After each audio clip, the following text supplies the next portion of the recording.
local weather authority, always watching and tracking for you from the JES Weather Center.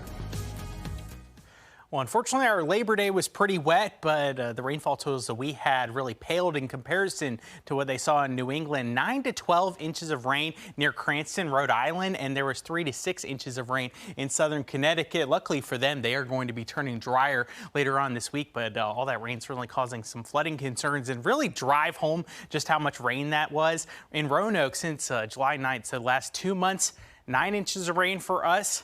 They eclipsed that in just 12 to 24 hours in Rhode Island. So certainly hoping that they are going to be drying out. Luckily for us, we actually are drying out compared to where we were yesterday. Still can't rule out an isolated storm as we head into the afternoon, but the chances for today about 30%. Compare that to yesterday. It was 60 to 80% for many of us across Southwest and Central Virginia. I think there's going to be a window of time, 2 to 6 p.m., where we have the highest chance of seeing an isolated storm, and then those chances do go down as we head into the evening as well as the overnight. I think tonight we're mainly dry, but we could see some patchy fog develop. The flood threat for the next couple of days is lower, but not zero for us here in Southwest and Central Virginia. You can see the green on the map for both Tuesday and Wednesday, indicating a level 1 risk from the Weather Prediction Center.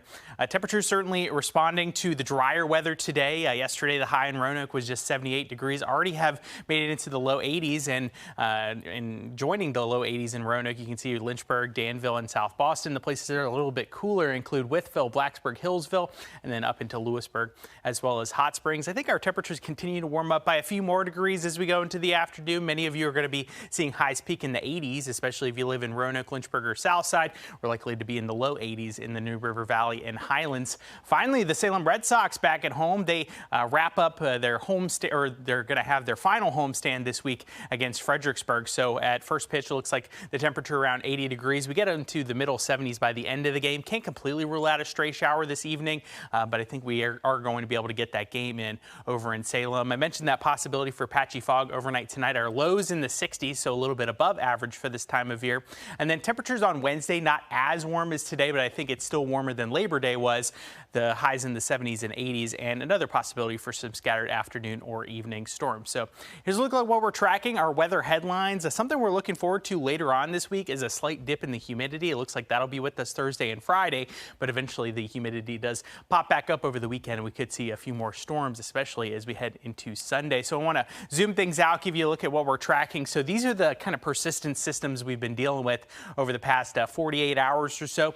High pressure to the northwest is what's going to be giving us our dip in humidity as we go into the later stages of the week. So you can see Wednesday with those storms still in the vicinity, we could see some scattered showers and storms towards the afternoon as well as the evening. But as the high pressure starts to take over, you see the drier air filtering into the region for Thursday, and it will make things feel a little bit more comfortable outside. So here's the muggy meter over the next 3 days. Humid on Wednesday, tolerable on Thursday, and it should be pretty comfy on Friday, but I do think that the moisture will return as we go into the weekend. So here's the forecast for the next 24 hours. We are warm this afternoon, possibility for an isolated storm, but certainly drier than it was yesterday.